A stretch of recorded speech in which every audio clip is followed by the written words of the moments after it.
I tend to kind of zone out. So sometimes when people are trying to get my attention, they have to say it twice. Yeah. When I was younger, I used to respond to it a lot more and make mistakes sometimes.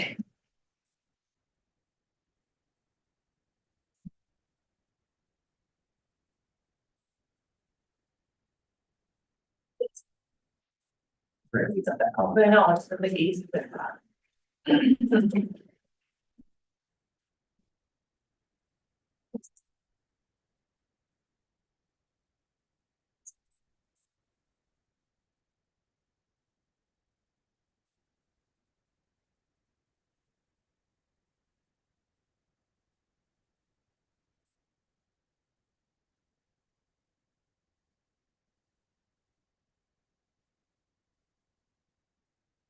There's anything, Christina, other than like the tentative agenda we talked about last time that you all wanted to talk about? I don't think so. I don't remember. We've got Rocco online today. Yep. And then Tim will be here midday Oh, okay, through the rest. okay. Yeah. We. Everything you want to back in it. We want to talk about before looking at 15. I think there was a question around process around contract language and. Yeah. So I wanted to clarify from our perspective, any proposal or TA should only have three things in it. Existing contract language that has been struck through, meaning there's a proposal to delete it, and added language. And as someone who has taught through the University of Oregon, the Collective Bargaining Institute, and trained folks on presenting and writing contract language, that's the standard format. So I think if there was confusion around, like, are we striking through previous counters or someone else's counters, we would vehemently say like, no, because it creates a lot of confusion. And contract language that has been proposed and struck through is completely different than existing contract language that has been struck through. So every time we propose something, again, the three things we should see is existing language that's been proposed to be deleted, and added language that's underlined. And especially when we bring this to our members to vote on, it's important that they understand what they're voting on, because they're going to see the actual TAs, that anything that's a strike through is language that's being removed. So it can get really confusing. And I've seen tables do this and actually end up in hot water down the road when they're trying to differentiate between these strike throughs or counters, or 7 different versions of counters. The strike through should only be of existing language. And then each team is responsible for making sure that they are keeping track of the modifications along the way. So if there's been sort of like miscommunication about that, or when we walk through how we wanted to agree on formatting, we apologize, but we're gonna continue to like share proposals that have strike throughs of existing language only. But we can try to, I think that we have tracked all the proposals along the way, so we can look at sharing like a folder with the electronic versions if that's helpful. I mean, what I have done is I've taken every physical TA and scanned it. So I have a full of those. And then that's what I've been using to look at like what changes are actually going into the final document. Okay. At some point, we're gonna need to talk about like what's the process for reviewing the final document. And I mean, I'd love to just throw out there that I'd love to sit down like side by side with maybe a representative or two from you, and we'll have 1 or 2 from us, and literally have like 2 screens, 2 computers, and just make sure that we're actually correct. And that there are lots of different ways to do that, and I just kind of yield to all of you what you prefer. What we're doing with Mill City right now is, because we just TA'd there, is we're looking at 4 documents. So we have our scanned full TA, so that's what we on the last day like signed every single page. So that's technically the most legal document. Then we have an electronic version of that where we can both make the little formatting edits. And then we also, the third document is the previous CBA, because we're having to look at that as well. And then the fourth document was just our charts and stuff, because like doing scales and stuff, numbers can be weird. And so as we're redlining and taking our scan TA and then our original contract formatting and making the final document where we're noticing like typos or errors, Yeah. we're reflecting that on the electronic TA and then indexing it in through the comments. So it is a little bit wonky, and I think a side by side sit down like you're suggesting can be helpful. And I just think there's no way around some of that like minutia, but Right. Yeah. It's, fun stuff, yeah. I think it's easier than, I've watched comment trains literally go off the track. Yes, 100%. I think that's So. why that scan TA is by far the best thing to have as your anchor. Questions? Thanks.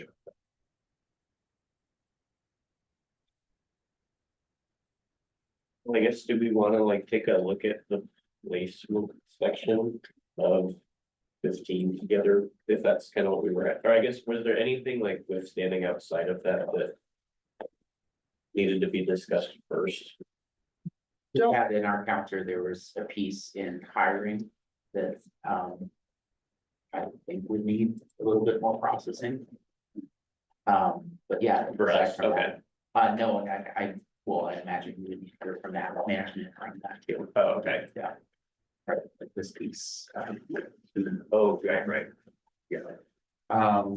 Yeah, but mostly I think we're ready to focus on the placement. Placement. Keep it straight there, keep it.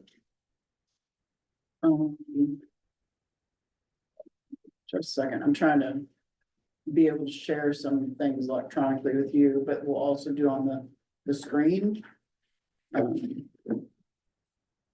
Just a second.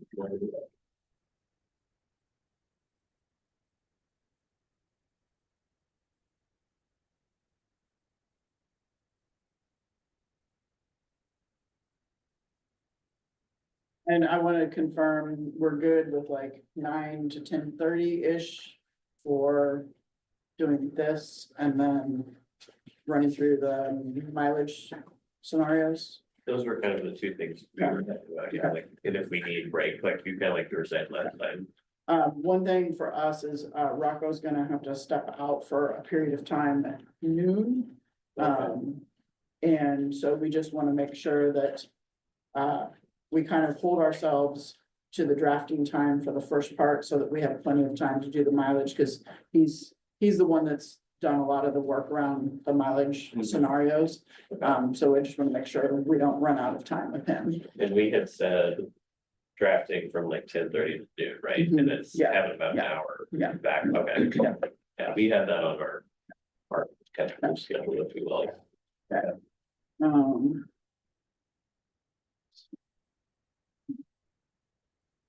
Sure.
You're good.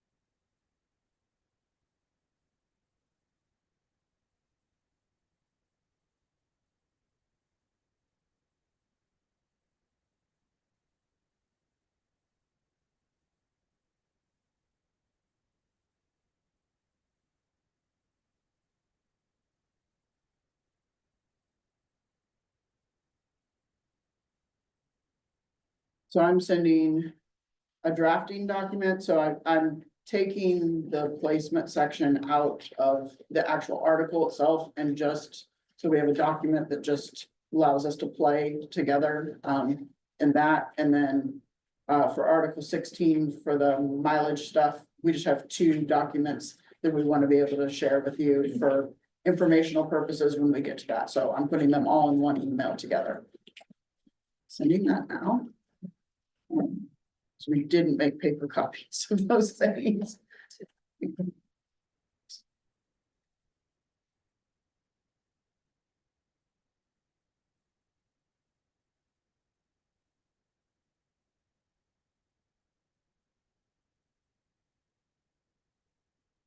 So you want to go out on the screen?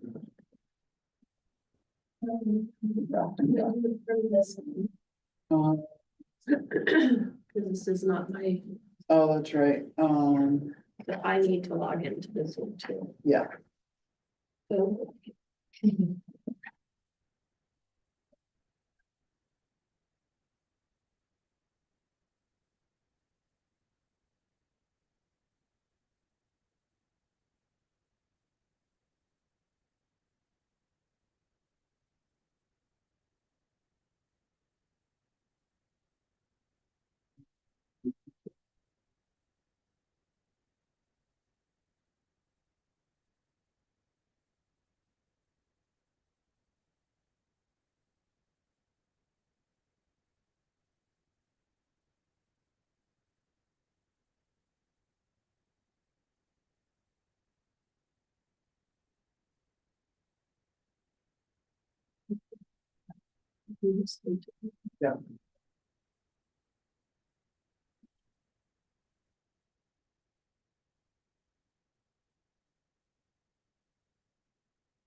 Yeah, I was trying to figure out to say that, yeah. all right.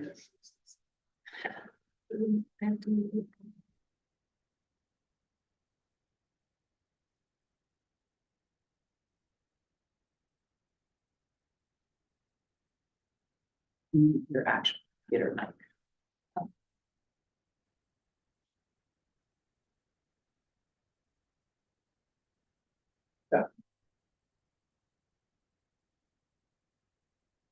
I'm fairly certain this is the current draft. I pulled it from a document that you had sent to us. I took out all the highlighting for now. Just because I felt like that got confusing too. And then kind of what triggered this desire to have this conversation is we sat and I think I shared with you, had 4 different interpretations of this section from 4 different administrators in the room. And so, we did actually, what we basically did was we scrapped it and started over. And so the potential rewrite that we had that we weren't ready to like, because we ran out of time, basically, we had this as a potential rewrite. So we threw this in here just maybe as another starting point. So if you scroll down, you'll see that there.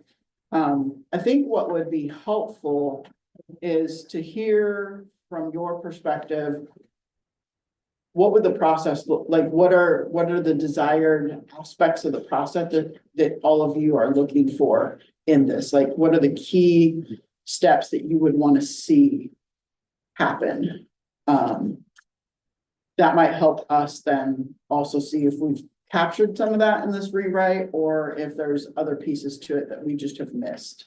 Because it's brand new language on both sides, so I think we have the opportunity to like really craft it so that it meets the need that's needed for the employee, but also from an implementation perspective makes sense as well. Sorry, just a. Lisa, do you think, mail me that just so I could share it, she's screen share it to her. I think From that- Christina. Just with this. Yeah, Right? yeah. that's shared. Is it? Yeah, Article 15 drafting document will get you here. I don't think I'm sorry. It came in today. Yeah, Yes, just a few minutes ago. I think just to start, the part that keeps getting taken out of here, and I think maybe it's an experience that's only specific to DIE, CSE, and maybe that's why I keep getting stuck on it.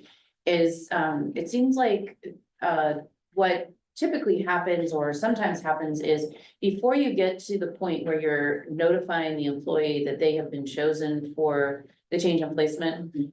There's often a step at which supervisors will kind of inform employees or a group of employees that a change of placement is needed.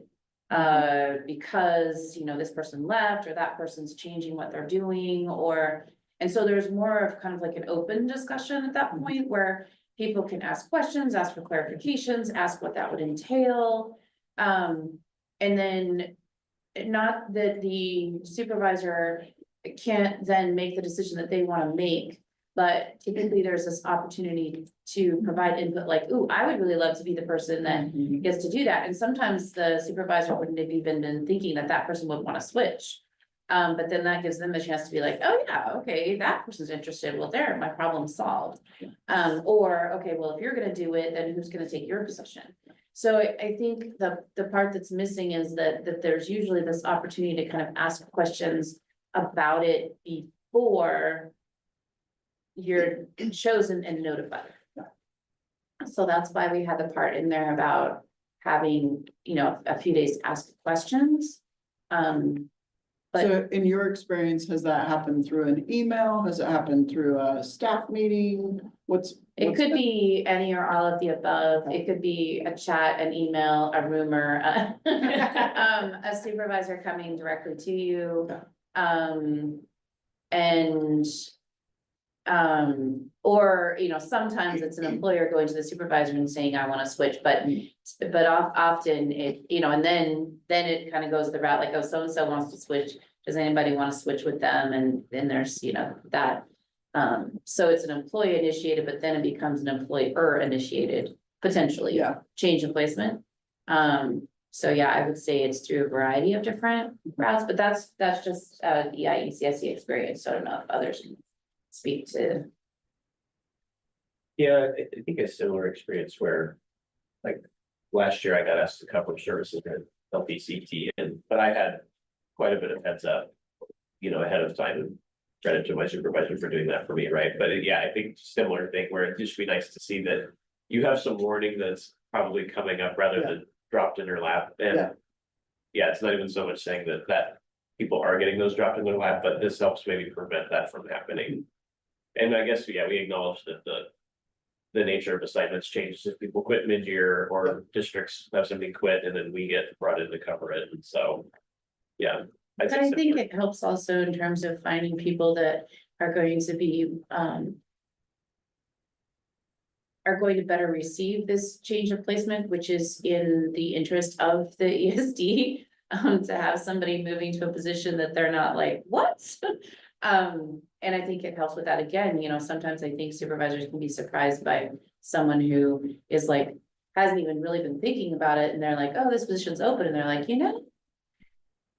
You know, and then they have a chance to come forward and say, and they might not have even been in the initial like Consideration. yeah. Yeah. And so that can be really helpful too, but if you don't have the opportunity to ask about that, if you've only gotten to this stage and then somebody steps forward and says, hey, I'd actually really be interested in doing that, it's a little bit too late. Or it feels too late, I guess, yeah. It's kind of officially been made or offered or told or. So that's where that other section comes from. And just for like, this is talking about employer initiated. Yes, change. this is all Okay, about I just wanted employer to make sure. change. Yeah. It's a 2B is what it Okay, is. Or B2, sorry, B2. gotcha. One thing that's standing out to me, I think it's awesome to see that our list, is still in there, as far as like what members could expect to talk about. As that sentence reads now, it kind of seems like there's no, no like requirement that that meeting will actually happen, if that makes sense. And I don't think that that's the intention, but maybe there's a way to word it to make it clear that like, right, if requested by an employee, that meeting will be held within 15 days, that kind of thing. Because right now, it kind of just seems like you can ask for the meeting within 15 working days to talk about these things, but there's no like. And a supervisor will make time for that. Would it help, so employees may request a follow-up meeting that will be held? Yeah, Yes. I think that'd be a great way to put it. So. And what I'm gonna do is when we add language together, I'm just gonna underline bold like we have.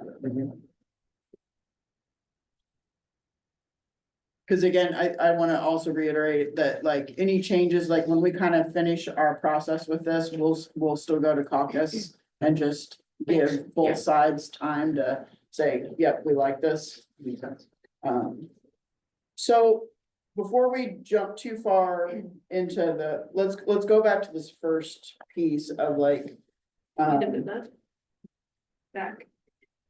Yeah, I mean, the wording might be able to change, but it was, yeah, kind of A, that's what we were. After. That's why we said, Yeah, it's really that first sentence, isn't it? This. yeah, notify any employees that are being considered for change of placement.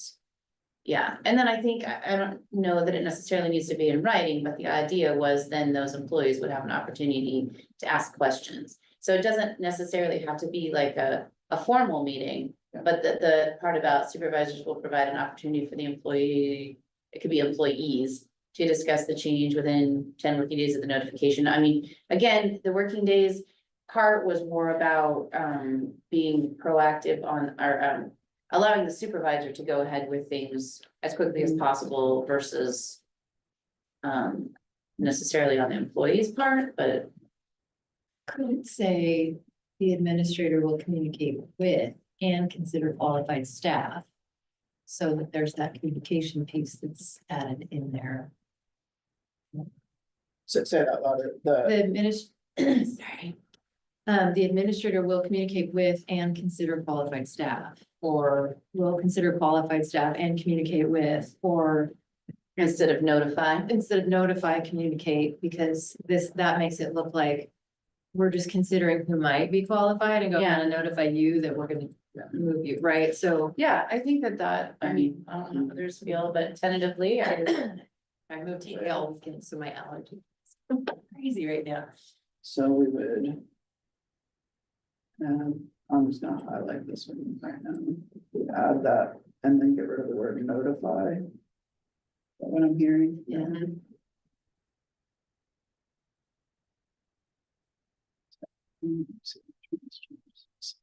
Sure, we consider qualified staff and communicate with.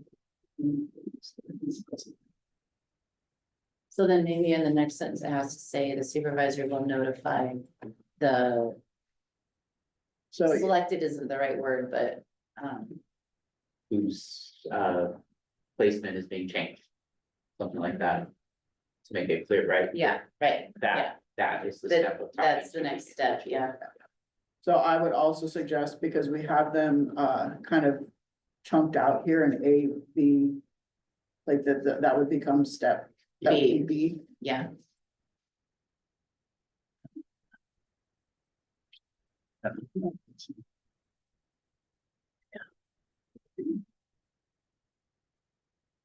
and so then I think your suggestion was after a word employee to add whose placement will be changing. Mhm. So we would get rid of the first part, when a change is necessary. Cause we would be repeating ourselves. Yeah. I think A Yeah, I makes think that it's clear. more, yeah. Clarifying question, how does this apply to, I think of like Chris and say you're assigned to Sweet Home for 4 years or something. And then next school year you come in and you're like, oh, you're actually assigned to Post. How is this captured in this as well? Is this any change of placement? Or are we only navigating? You know, you're going from LTC to, you know. I mean, I can speak from my own experience as a director. When I've done a summer change, I've actually communicated with the employee during the summertime. So I wouldn't necessarily have been able, I might have sent an email, maybe not to the whole team, but to the folks that truly were being considered or impacted by it. And if I knew that they weren't checking their email, I would probably text or message them and just be like, and sometimes I've just said, hey, can we have a quick phone call? And then when it came to the employee that was actually making the change, there was more discussion back and forth Okay. that happened. So that was my practice. Could we make that a C, I because was it gonna does say, seem you're- very relevant, Cause that is where I kind of like, I could see those questions in the department coming back like. not as Do I much. call? We're not calling here, you know, where it's like, yeah, UCSD classroom versus. Right, Yeah, it's you're not gonna as call much it. of a change in placement, but it is Yeah. a change in placement. Well, so I always read this as covering both. UCSD. Okay. Yeah. Is there a way that we can clarify that in here, just cause I don't. know. Like something that says like this applies to employees who are at singular or multiple work sites, is that kind of what you're getting at? Yeah, I just, or maybe I'm missing something, maybe you guys read it and you just like, oh no, we already see it in here and it's captured and that's how it will be interpreted. Likely, you know. It was generic enough, general enough, that's how I That's was how you read looking it. at it too, but. Again, I don't wanna take away from how you No, feel yeah, about I this, just was curious and we'll talk about it on podcast and stuff, but I just reading, I wanted to see Yeah. if we were kind of seeing the same thing. Okay. You know, and I mean, I think one of the things that we had already TA too is there's the training that will take place. About the Yeah, changes in sure. language. I think that that's an opportunity to say like, no, this applies to all placement right. settings. Yeah, yeah.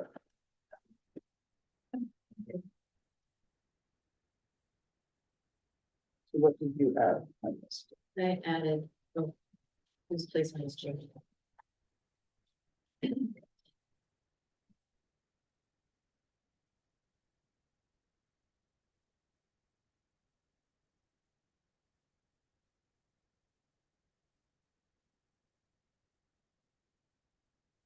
We're talking about like announcements in section B, does that counter, or does that conflict with what we're saying in A? I see that as announcing, Joe, you're not gonna serve Yeah, like, to the rest of the staff. versus we're We're potentially having a considering a change, yeah, okay, Yes. got it. This is the heads up to the rest of the team that there's been a change, so that they're prepared for like, oh, okay. This Right. person's in this Formal district now. Declaration. Yeah. Yeah, okay. We want to start being with like something like. Once the placement decision has been made. It just, Just for continuity. Oh, yeah, it kind Yeah. of just seems to jump from yeah, communication, talk to all of a sudden the decision has been made. Right.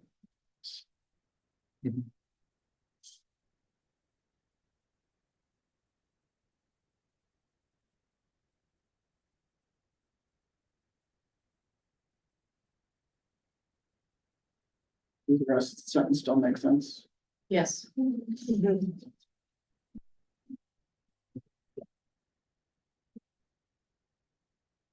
So then I feel like the next step in the process would be. The employee requesting. Let me see.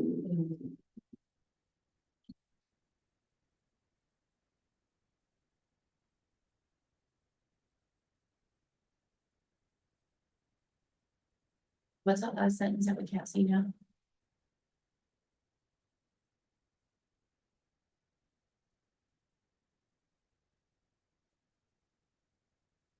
I think that last sentence, maybe that becomes D.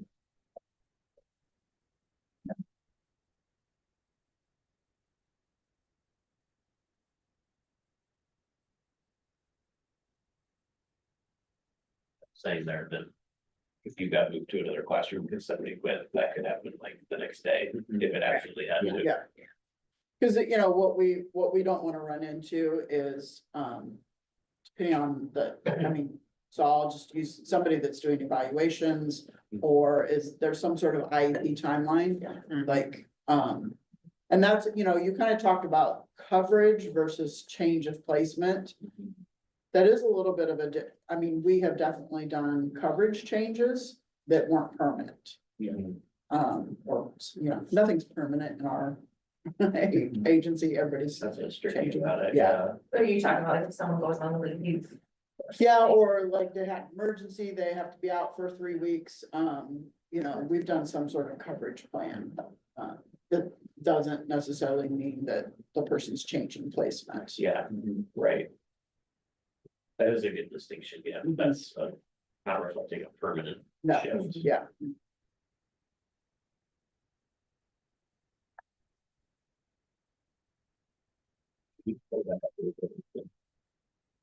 We'll start between two.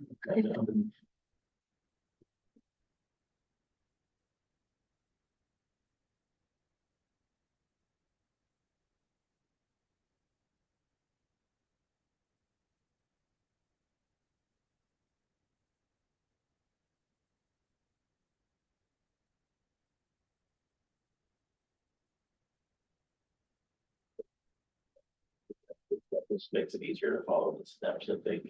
Totally.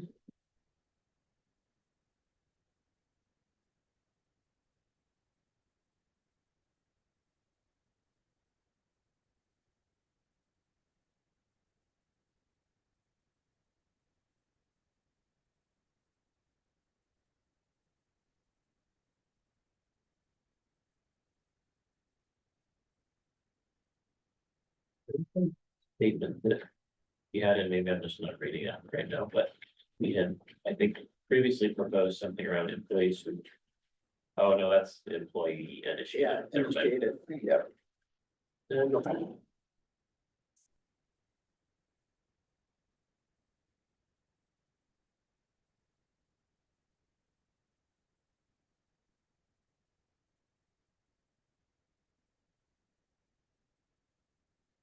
That's pretty much all the stuff that we added in. Was there like another section that, I think that encapsulates, at least initially, the look over. At this point, do we want to take like a 10-minute caucus to see what the temperature is for each group and then come back to the table and see what's table? Do we, all right, we have the classroom or workspace groups piece. Or these. Yeah, I guess that's my question is, right, because we just focused on this. Does that mean that there's a management counter proposal that will include this? That talks about the employee initiated and the classroom or workplace moves, workspace moves? Or is that something we're gonna have to find a different way to do? Like basically, what about the rest of the article at this step? So, I think. yes, we would have a counter. Back to This you. was the one that was just, It Yeah, was just so like funky, so exactly. Yeah. what I'd love to do is just. Let us break to talk about just this section that we just rewrote, come back, and if we're like, it looks pretty good. We'll drop it into a counter. Yeah. And then we could make sure that that gets to you before the 10:30 caucus, would that work? Yeah, I think so. That helps to understand the process. And just the double check, it looks like my email was wrong. Oh, okay, Should be the CM link. okay. Someone else can convert stuff. Can you throw me on that one too, Christina? I don't think I got it for some reason. Recognition. I left Christina. Oh. it's Monday morning. It is Monday morning. Having enough coffee, Yeah. you know. I literally, my alarm woke me up this morning and I was like, no, it's I know. not yet. Yeah, I'll go back to that email. So let's, here, 10 minutes at 9:50. That Yeah. gives us travel time. Yeah. Okay. And I had my husband, actually, responsible.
The others should be coming. Yeah. Sort of thing.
As it's written, we can implement this.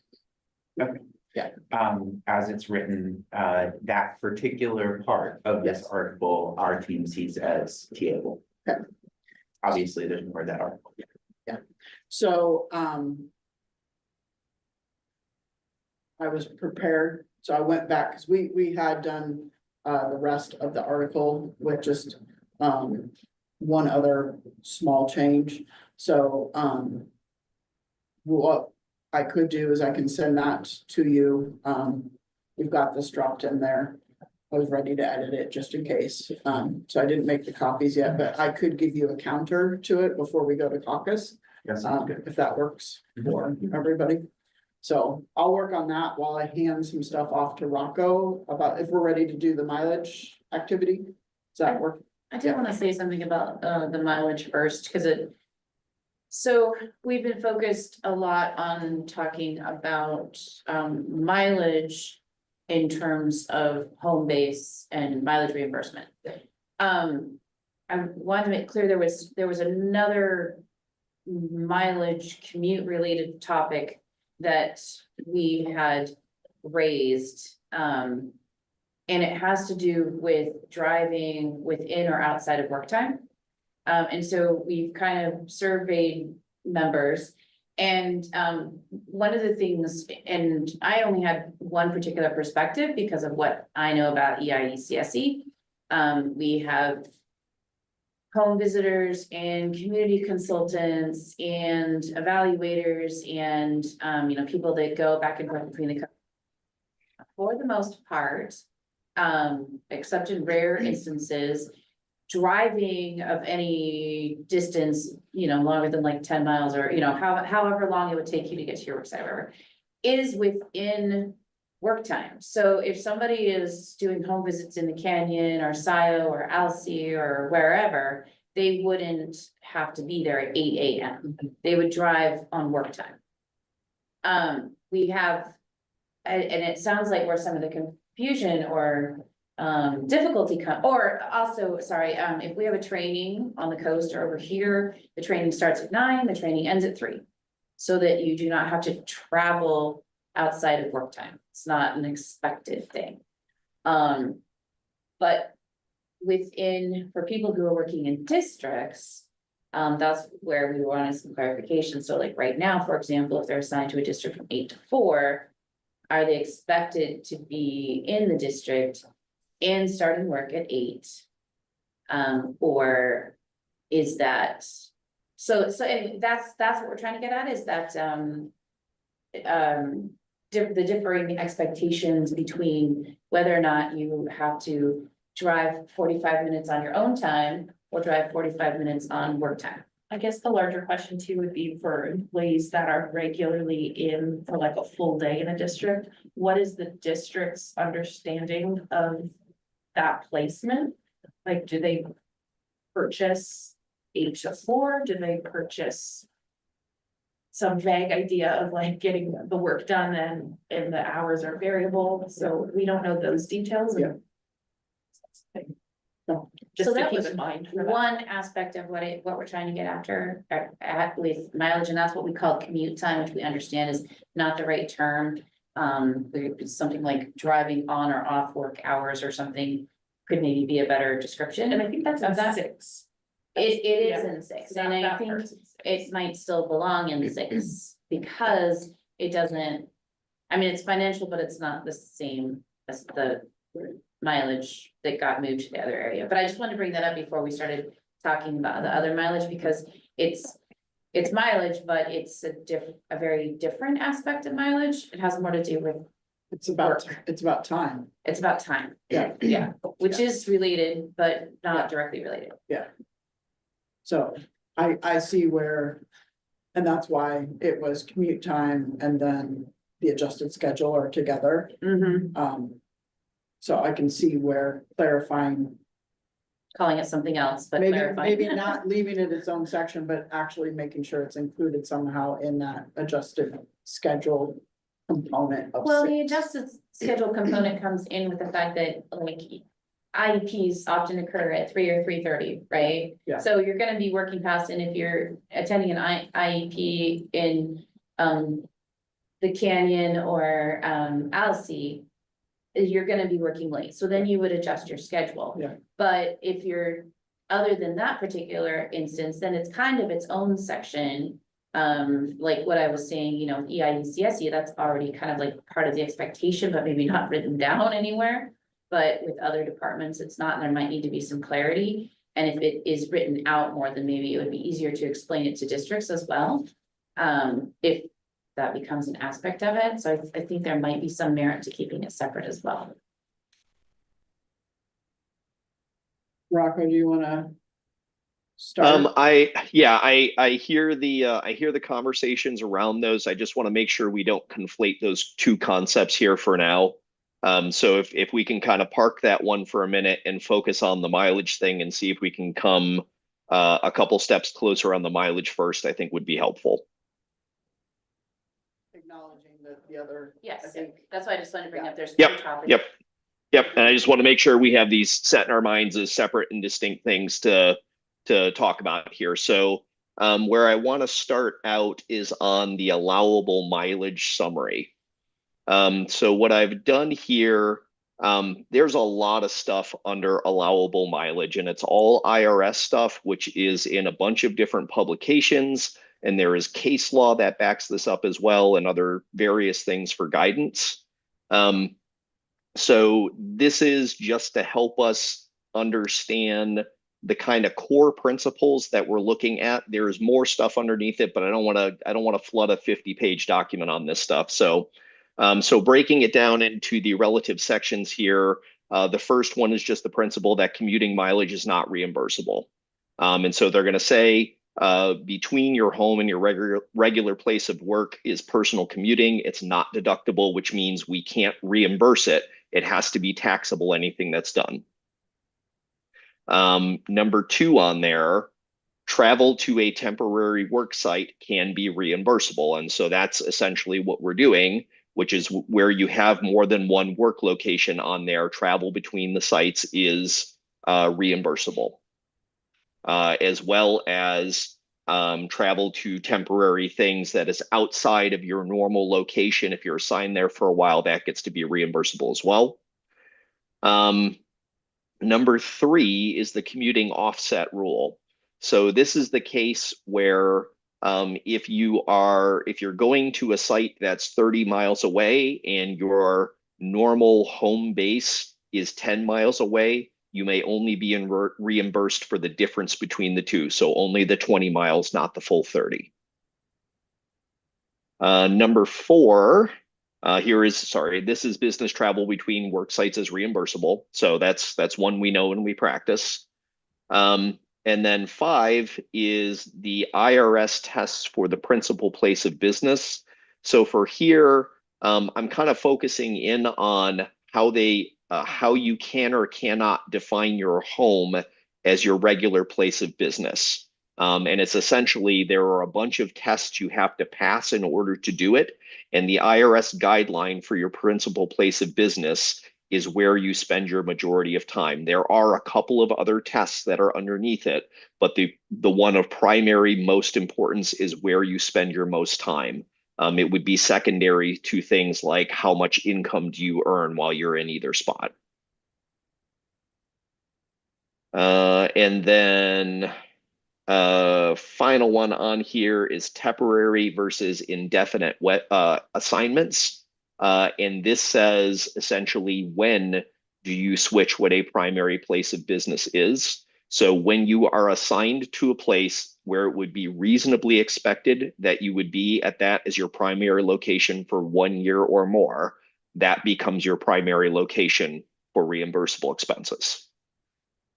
So those are the sort of 6 ideas for us to keep in the back of our mind as we are looking at what is or isn't reimbursable for mileage. And I can't see anybody in the room right now, so if anybody has any thoughts on there, just shout it out. You have Is that questions sharing? or need clarification? Do we stop sharing or just? I think we're good, just as long as I can hear. I think that's helpful to see what the IRS is defining it. What like popped out of my brain initially was like, and this is, I think, kind of what we've cycled around, is that talk about it, what is a temporary placement? Because a lot of the placements are temporary just because of how we operate as an ESD. Because you may get reassigned to, I don't know, SIO a couple times, multiple years in a row, but then that could change next year. And so then, how do we like pin that down, right? Yeah, go ahead, Rocco. I was just going to say, the word there is reasonable expectation, which includes an indefinite assignment. So if you're assigned to SIO and we do not know how long you would be there or what your next placement would be, right? Where we're not saying like, you're covering somebody for a leave that's going to occur between now and the end of the year, and then clearly we're going to reassign you. If it's just, hey, you're on SIO now, and we're not sure when that would end, and we reasonably would expect that it could take more than a year, that becomes your new place. Then it moves to indefinite, okay. And like, districts do like it when we assign the same people, right? So that's not something that we want to try to change up. And again, I can only speak for the program I was director of, but we knew that this district really wanted these 2 FSLs. And so we did our very best to make sure that those 2 FSLs stayed there all the time. They're still there. But so we don't want to change people around. Now it's different when you are in a different role, right? Where you've got like 5 or 6 different districts that you're having to go to because of the job that you have.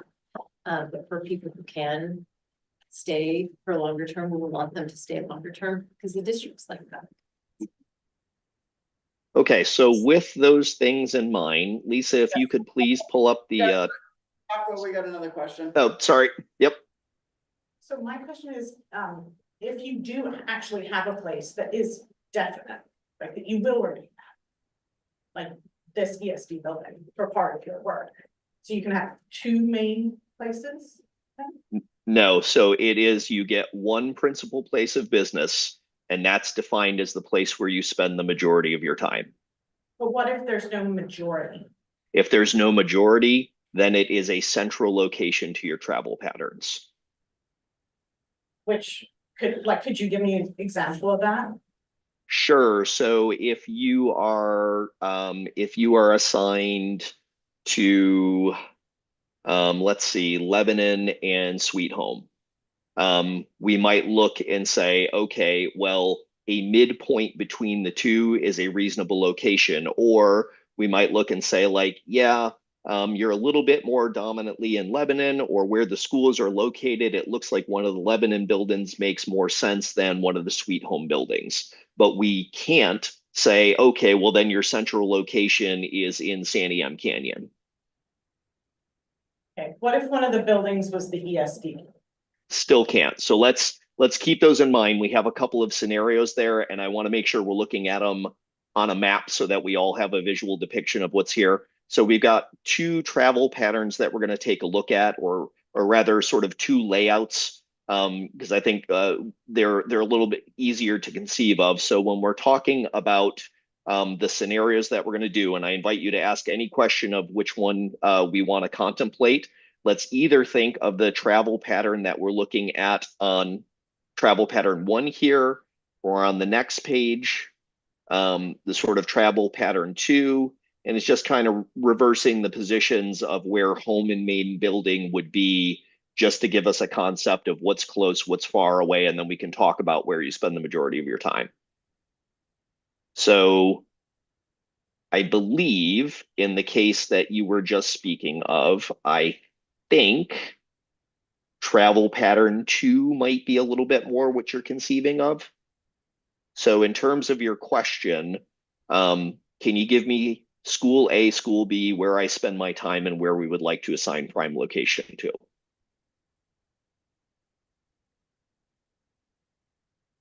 Yeah, so maybe could we say like school A is SIO, for example, and then maybe school B is, I don't know, what do you think, Pearl? Corvallis, The Marine Corvallis, sure. just kind of Okay. opposite way.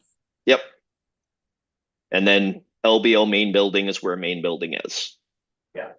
So in the case where you're really spending half of your time at school A and half of your time at school B, we would look at some kind of central location between the two. But it's really half and half. Now, in most cases, we do not assign people half and half. We tend to work in 0.2 increments with districts. So it typically is a 0.4, 0.6 is the closest split that you end up getting. And is that So- part to avoid this scenario? What's that? Is that partially to avoid the scenario where mileage would have to be split in like a random middle spot? No, it's more the districts. It's easier for them to conceive of, I'm buying a day of service and that's a 0.2. It's hard Okay. for them to think of, I need a half day of service. Yeah. I want to use that. Yeah. Yeah.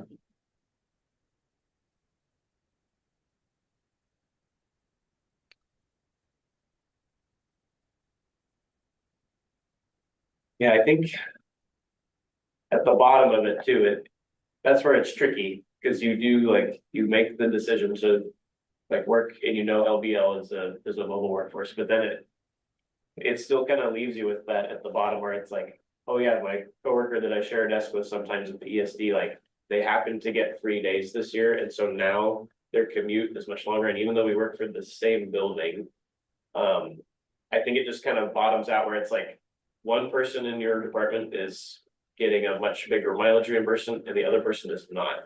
And it's in it, arbitrary is not the right word, but it just is hard to know, like one employee is just gonna kind of get the short stick as far as it goes, and not because they do a bad job or anything like that. It's just because of where they happen to be assigned, and maybe that school likes them, which is great, but then they still lose out, which that part just. And on top, like, we've had employees that say they were hired and told with the mobile workforce thing, you will be reimbursed your mileage. And then that might have worked for the first couple of years, then they get a random assignment where they're there 3 days a week, and then, oh, no, you don't get that mileage anymore. Okay, so So- that's a good scenario to look at on here. So if it's a random assignment, like you're covering it for a period of time, we wouldn't reassign home base in that case, right? It's only where it's, hey, we need you to cover this on a permanent basis now, that your location would get reassigned. And are we gonna operate on the assumption that every assignment here is temporary? Because, No, that's, it is a reasonable expectation. And we would have to say reasonably, when we assign somebody there, we would expect them to be there for the year. So it really would be in a case where we know it's a temporary assignment for a specific reason. But it's One- just a school year, right? It's not a calendar year. so an assignment for one school year would still be temporary, right? Because then we don't know every year if, The way the language reads, the language says for a year. yeah, 12 months. Right, and a school year is, well. Yeah, they are not, Yeah. yeah, they So- are not temporary. Under the guidance of, and keeping in mind, the IRS puts this guidance out there to prevent people from doing these kinds of games of saying this is a reimbursable. They lean very, very heavily on the side of if it smells like commuting on there, it is non-reimbursable. So are you saying that when a district buys a person, that you guarantee them that person? No, but we would have a reasonable expectation that that would be the person who would be there. For the year. The standard is reasonable expectation. If I sell if I assign someone to a district, they'll be there for the full school year. And these rules are only there if it's 3 days a week or more. So 3 days a week or more is the standard, where if you're spending 3 days a week or more in a place, then that would be considered your primary place of business under the IRS guidelines. I mean, I think we might get into a scenario where people are like, well, I don't want that assignment. Right? Because if they know they're not gonna get reimbursed, why would they take that assignment? And I think that's what our members have been expressing to us is just wanting to be compensated for traveling to work sites. Even if it is someone's on leave, then it's for a short duration of time. We So- wanna so- be, you're Go using ahead. our, right, so we wanna be covered for the mass travel. Well, and that's what you were saying, Rocco, right? Is that if it was temporary, like I'm covering a maternity leave or something, I would get compensated for that regardless. Correct. of what- Your primary place of business would not be moved. You would Yeah. still have to follow the guidelines of subtracting your regular commute from the new place that you're going to. But it would be reimbursable to the extent that the new place is in excess of your normal place. I understand that, but I think that's what we're getting at is there's situations where maybe it's not temporary. There's a lot of Yeah. positions like And it's that do that. expressed quite deeply to us from members that this is a significant issue. And so if it's possible in a situation where my coworker goes on leave, that I now get compensated for my miles traveled. But when they come back now, my placement arrangement means I don't get compensated for all my miles traveled for work purposes. That's the problem we're trying to. So I hear your concern there, but what I'm trying to demonstrate to you, that's not an LBL decision, that's an IRS decision. That is federal guidance. We have to follow federal guidance. So if somebody was assigned to Sweet Home, for example, 2 days a week, they get to claim they get to claim mileage. And then Sweet Home decides they wanna purchase another day from that person. Then that person goes from being able to claim mileage 2 days a week to not being able to claim mileage any day a week. Is that correct? Correct, to the extent that we would say, they're not just saying to us on here, hey, we have an extra need between now and the end of the school year. Could you do us a favor and give us an extra day? Versus we permanently would like a placement with somebody who is 3 days a week with us on here. And we say, okay, fine, here's the individual that's going to be assigned to do that. At that moment, it becomes unreimbursable.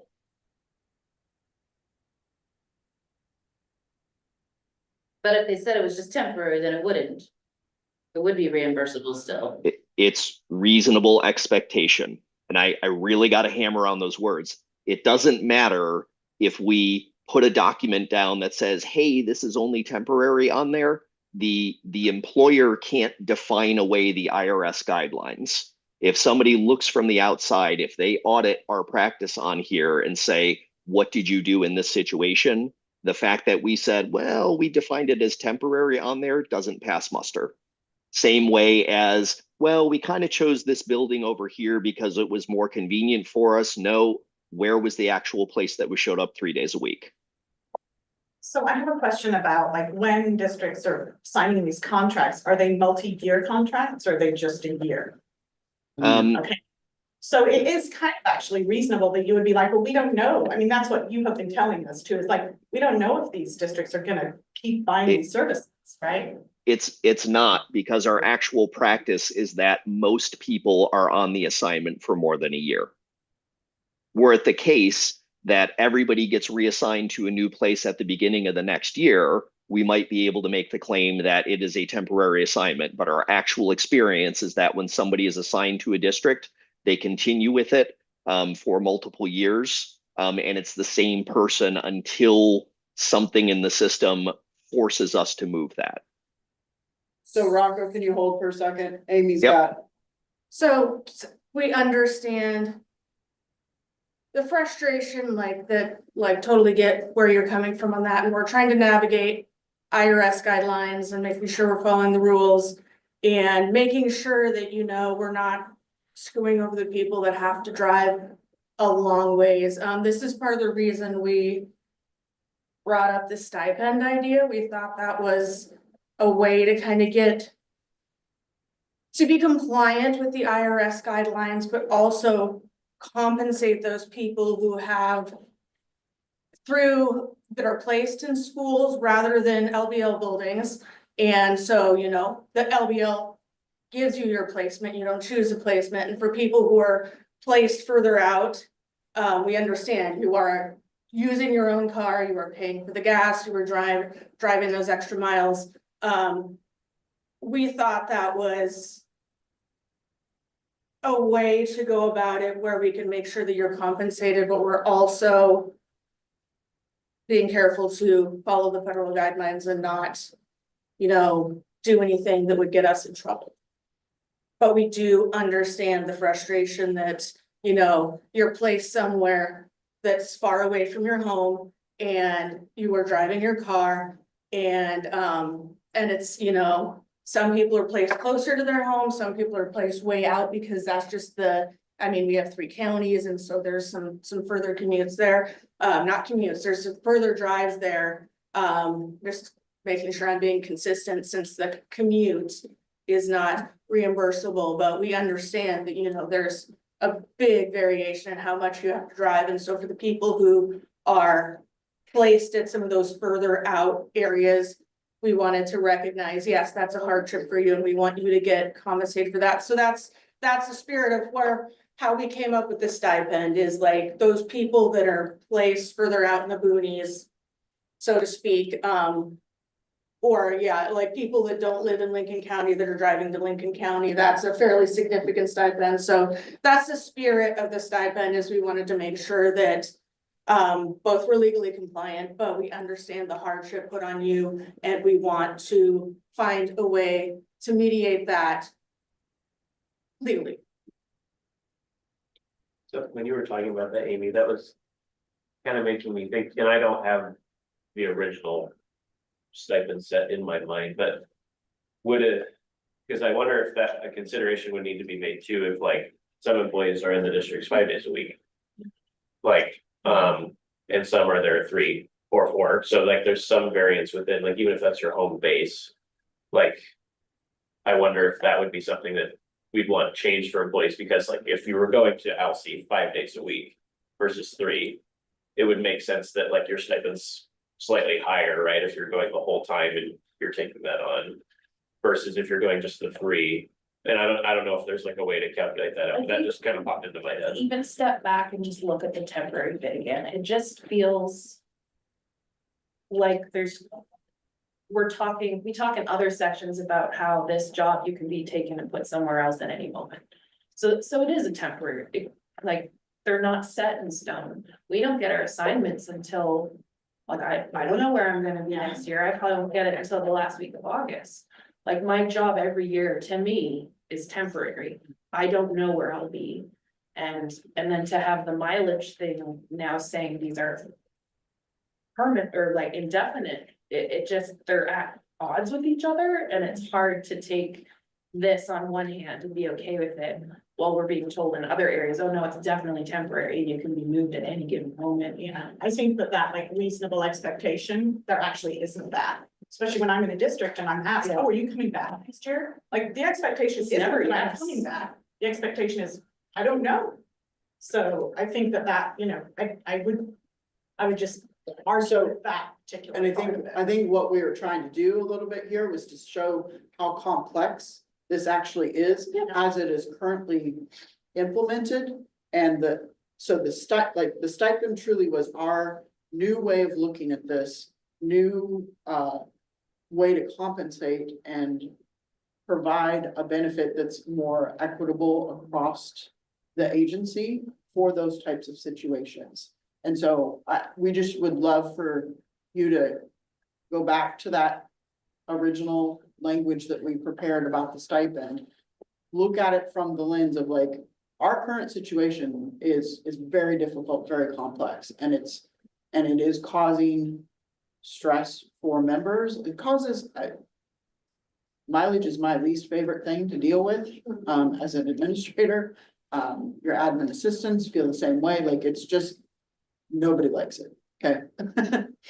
Yeah, and I have to emphasize as well, our feelings about what is or isn't temporary or what or wouldn't be fair to do aren't going to have anything to do with how the IRS guidance interprets anything. Right? So if we as an agency found a way that we said, we think we have a way where none of our employees are subject to this on there, the IRS is going to say, absolutely not, you are out of compliance. That just seems very like extreme based on like, I'm looking at this and it's like, is it not reasonable that this organization could have just temporary placements? I feel like. Nope, it's not. The IRS, that is specifically under their commuting, thou shall not reimburse somebody for commuting. All of their laws and guidance lean towards you cannot reimburse.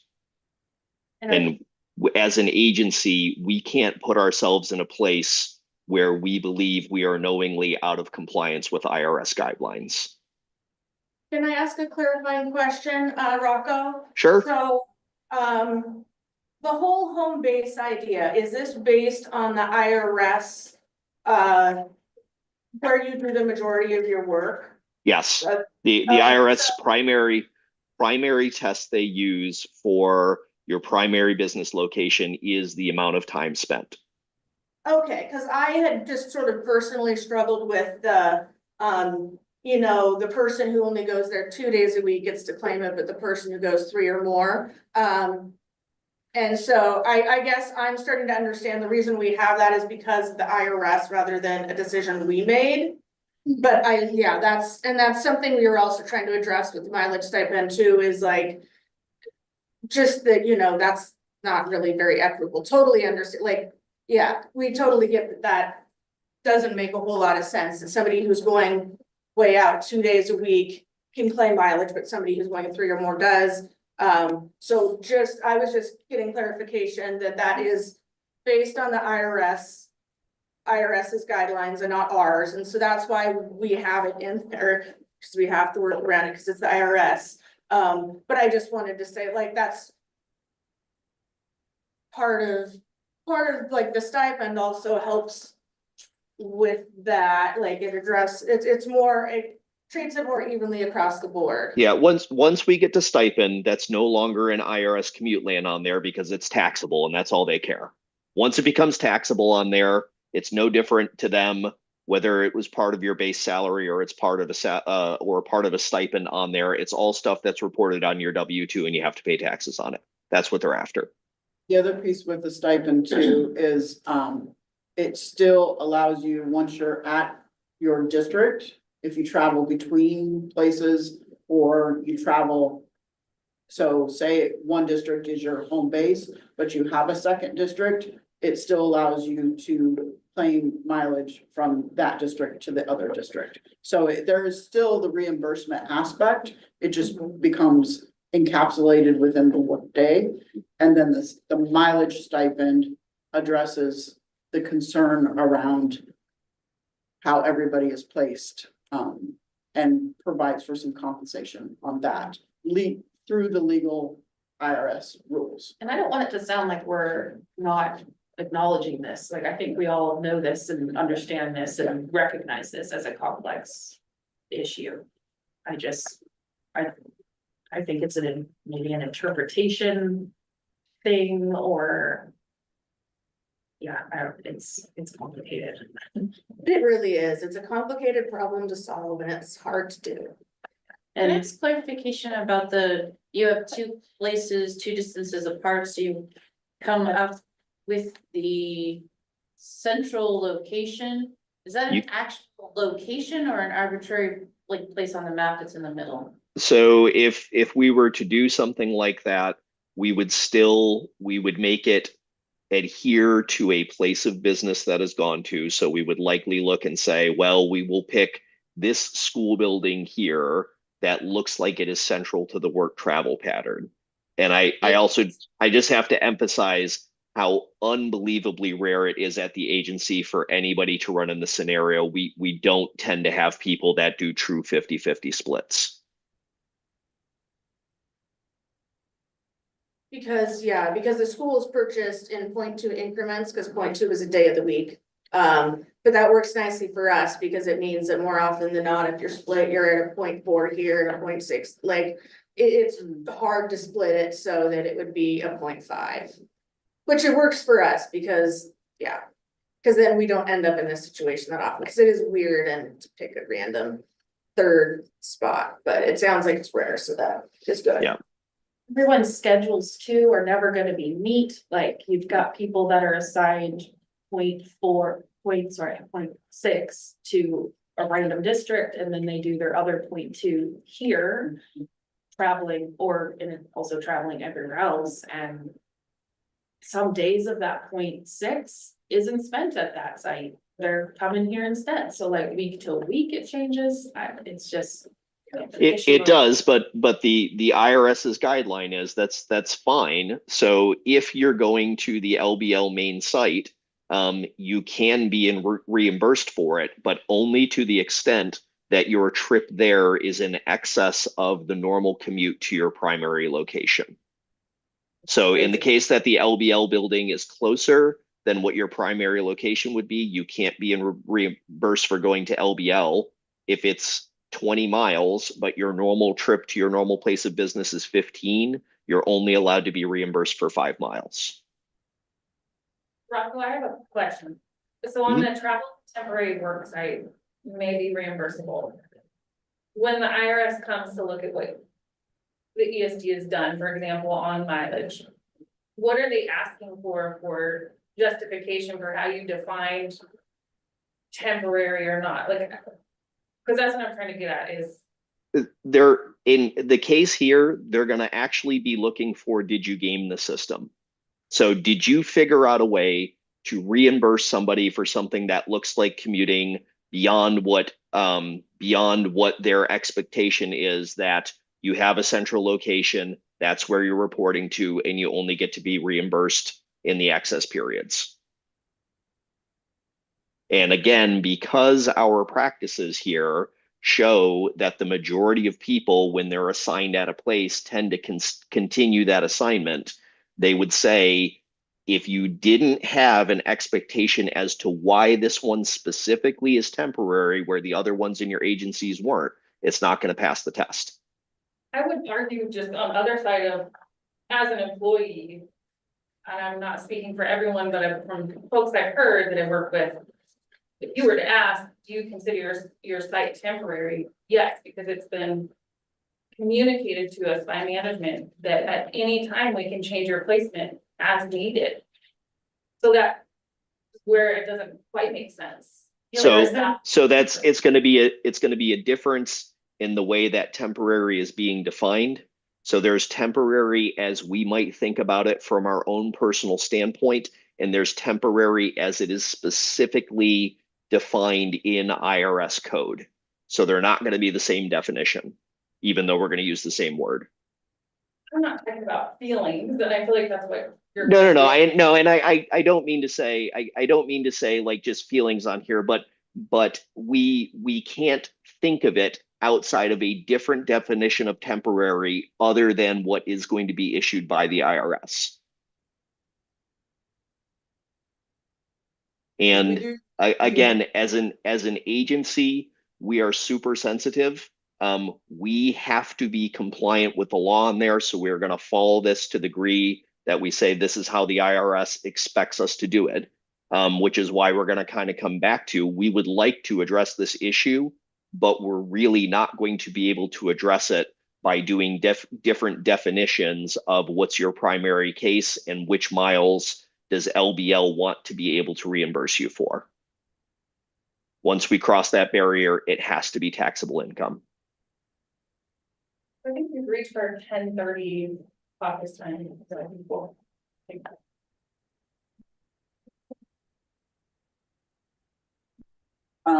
Before we go to caucus, can I send you 15? So I've got it queued up here. So I don't have paper. I'll get paper copies to you and we'll bring it to the door. You'll see in it, the big highlighted section is the section that we did together.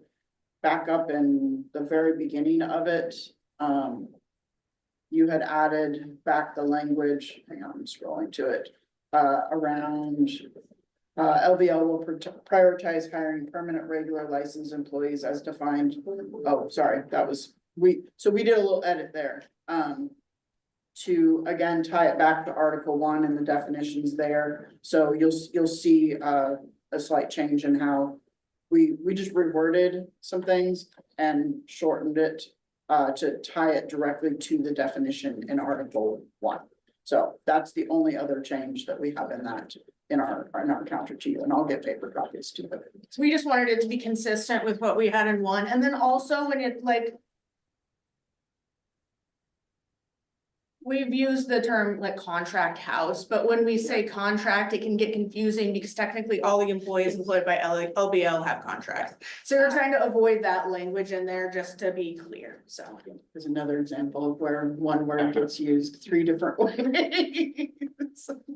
So, okay, so that's to you at this point. We'd said noon for lunch break, is that correct? Do we want to touch base before we go to lunch? Due to come back, I think, and meet here. Okay. And then do Okay. lunch after that. Okay. 1 to 2, right? Yeah. Oh, Okay, Is that okay, for lunch, Yeah. sounds good. And we might not need the whole 12 to 1, so. Yeah. Okay, so we'll be back at 12 then. Okay. And I will get paper copies to you. Thank you.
So if you're ever in the Albany Hospital for anything, and you have to be on a liquid diet, they have phenomenal strawberry. milkshakes.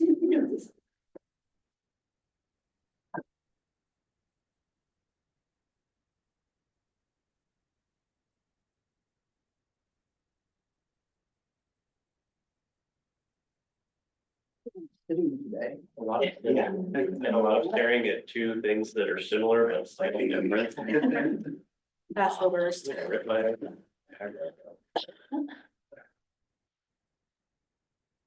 Sorry about ducking out earlier, by the way. I forgot I had a doctor call coming and I just happened to look and was like, oh no.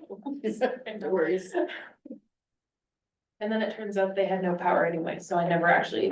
Oh, no. I just sat on the thing no. waiting. They finally called me and were like, we don't. That's not fun. Apparently it wasn't so bird.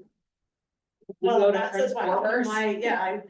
is that, Cause you you know, know that's that's- me, yeah, so a bird flew into my neighbor's transformer and blew it this morning. Oh. Or like, we're living at the house right before them, so we didn't lose power, but it sounds like Everybody everybody down else. the line. Oh, did. no. I had power. Yeah.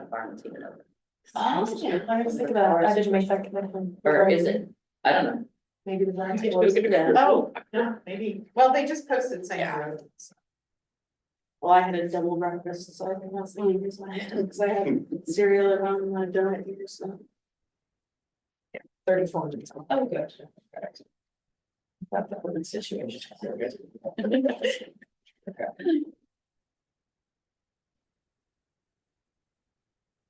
Words can cause some big problems. You can crash airplanes.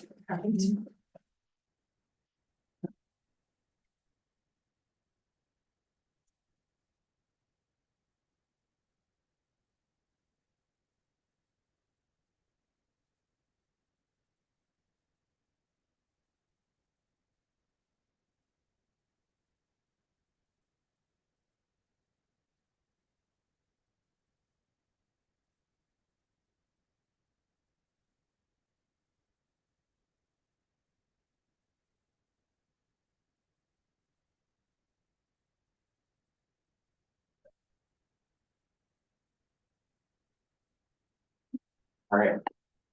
Like we're good to go. Rocco's out, Okay. all right. Yeah. Go move ahead. yes, and then at some point Tim will walk in. So first thing, we are ready to TA on Article 15.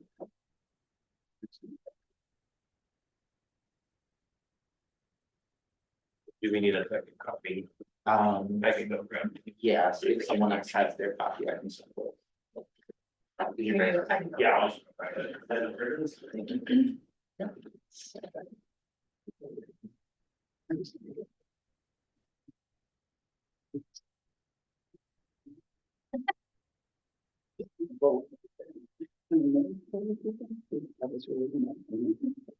Nice.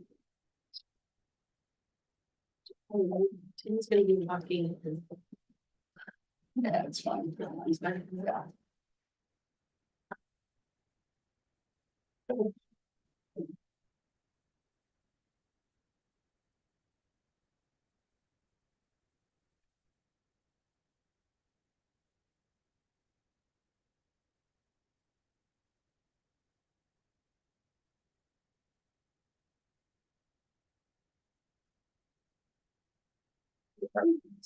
One back. Thank you.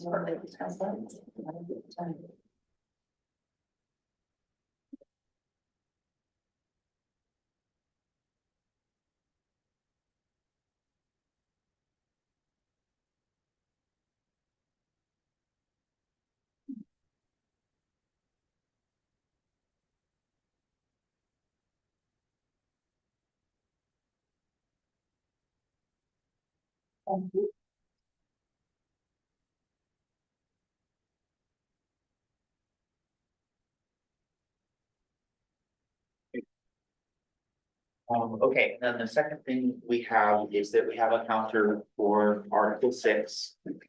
Joe is working on the digital copies right now, but we can walk through changes, and team, please do chime in and help, if there are things I'm missing here.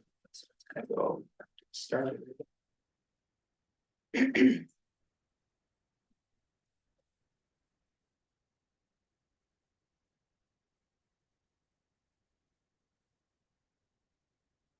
Okay, so the first thing I'm seeing here. Has to do with, the section D that was commute time. We're moving away from that language. So the new, title there is travel during work hours. And we have some, new language there. Employees who need to drive more than 10 minutes to a work site may travel during their normal work hours. And when an employee is called to work so late that they have to drive home outside normal working hours, they shall be compensated for that time by adjusting their schedule. And then, we have kind of like a guiding reference, you know, that's the next section, which is adjusted schedule. I believe everything in adjusted schedule is the same, and we've gone back and forth, right, and settled on language there. And just for formatting purposes, I know that there's stuff that we've talked about and kind of informally settled on. I'm just putting it in all yellow and bolded if it's something that was proposed and it's not original. So it's all, if it was like newly added, I'm highlighting and underlining and bolding.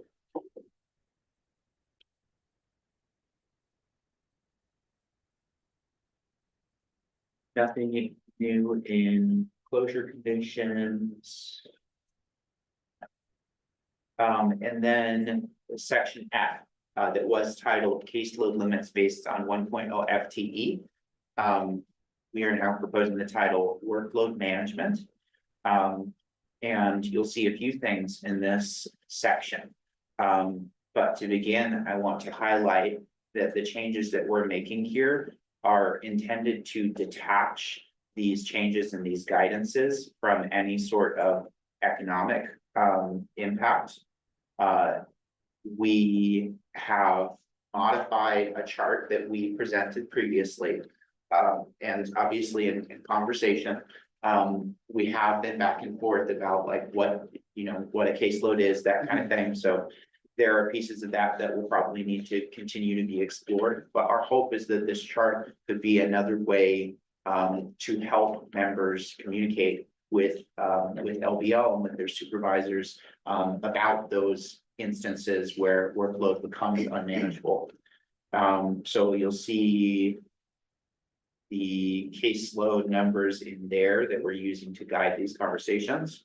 And then our hope is that based on this, we have stricken out the management language that was proposed in your last counter proposal, but we think that this piece that we're adding works in a lot of that discussion of like what can take place as a result of this as members work with their supervisors.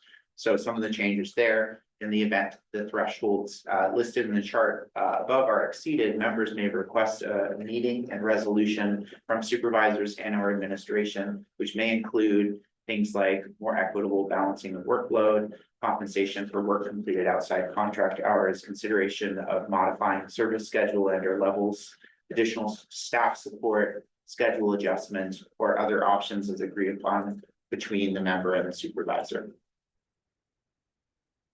And that is the only other new language that we're proposing. The rest of it is accepted language.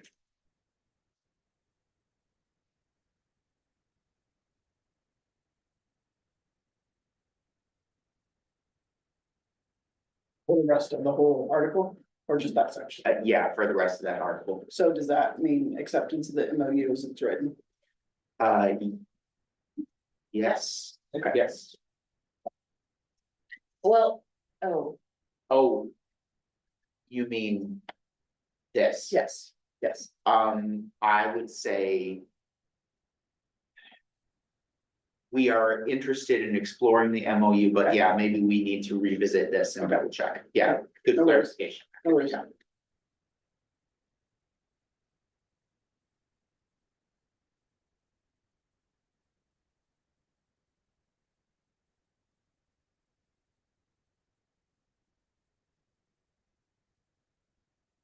That all for that one?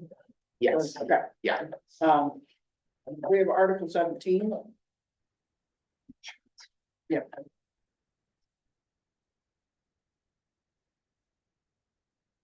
There's an MOU included with it, so you'll see that in,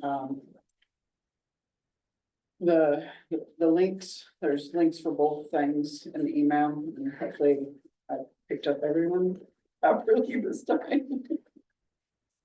Oh,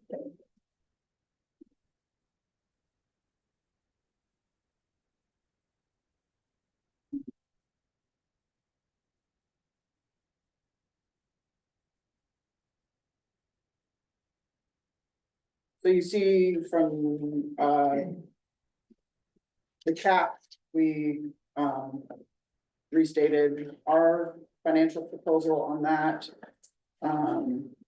In the HSA, we had previously agreed to all of this language, so it is as it is. And then, on page 2 at the top, the opt-out option, that's where, we'd like to direct you to the MOU. And I'll give you a moment to kind of read through the MOU. I mean, I can talk through it a little bit. Really, kind of identifying that any change like an opt-out to our insurance is a broader, conversation because it involves 2 other employee groups. And so this is us saying, you know, we'd like to convene a group that would also include those other 2 employee groups to explore, insurance options. And so it kind of describes, the purpose of the committee there. So kind of similar to what we stated in the other MOU of just, reviewing and analyzing current insurance cap model and the effectiveness, in meeting the needs of employees, studying a range of potential options or additions or changes to the current model. And we talked about, options for an opt-out or composite coverage, so exploring that, and studying it. And then considering how any changes would impact different groups, and different types of coverage, that people are choosing. So kind of really analyzing, like, if we made changes, would it change behavior and how would that impact the whole group? And then, having that group evaluate just the interest agency-wide for, potential changes. And then providing some written recommendations. So the composition, kind of took a note from what you all had, shared on the last MOU about drawing in some classified employees, and in this one, because it's 3 groups, we would want representatives from all 3 groups on this. Because any change to our insurance changes it would have an impact on all 3 groups. And then the rest of it, kind of, we'll see, it follows kind of the same pattern as the previous one with dates of trying to get the group convened by October 1st, with a completion by October 30th, 2026. Yeah. Oh, yeah, sorry, June 30th. Yeah, pretty much the rest of it's kind of the same type of language in the other one.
You're fine.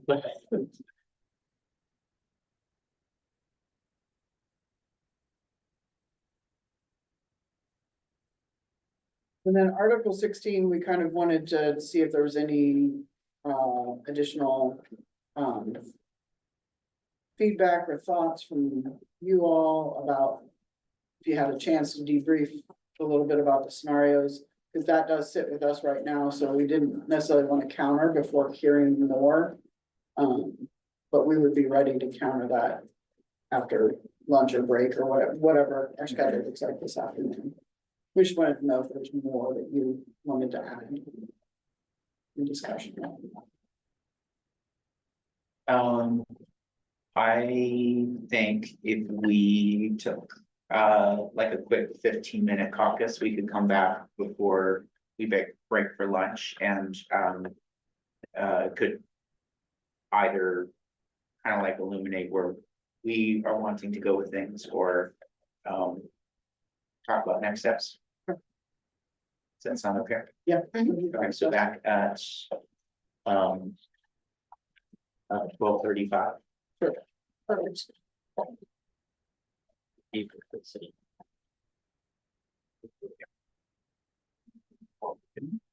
Yeah, okay, He's working on it. yeah, sorry. You're good, you're good. I'm being kind because I understand that pressure. So.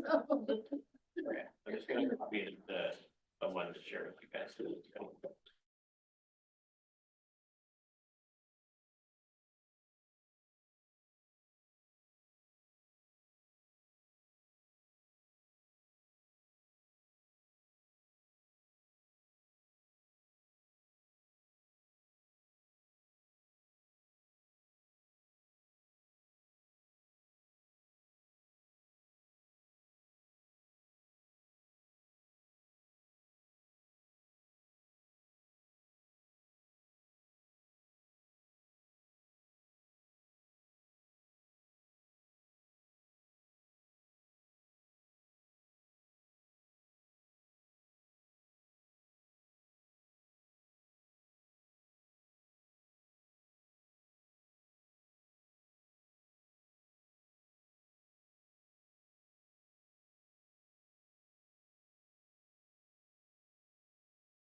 He likes it. He loves his job. Yeah, I would.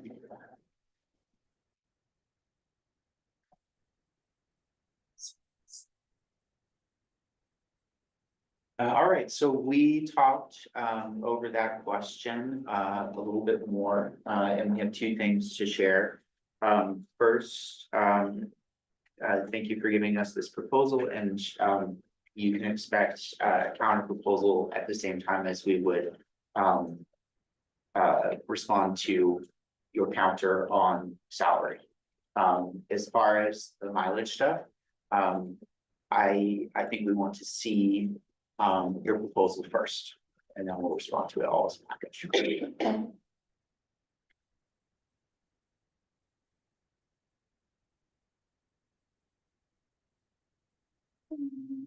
We'll break for lunch, and then do we want some caucus time as well, or? We don't need any caucus time until we have some counter proposals to caucus on.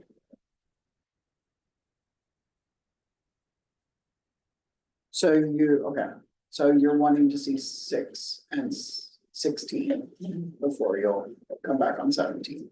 Correct. Schools. 16 and Specifically 17, yeah, I mean, that's like Want to see that, considering those Yeah. together. is that as a package? Yeah. Okay. Um.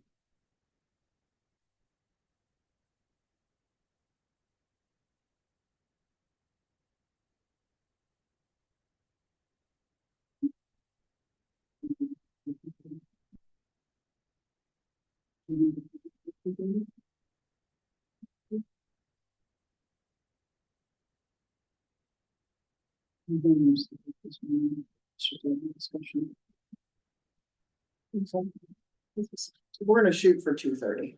Okay. To come back. Yeah, and that'll improve lunch as part of the outcome. If it looks like we're gonna need longer, we'll let you know. Okay. I got, yeah, all right, just break for lunch. Yeah.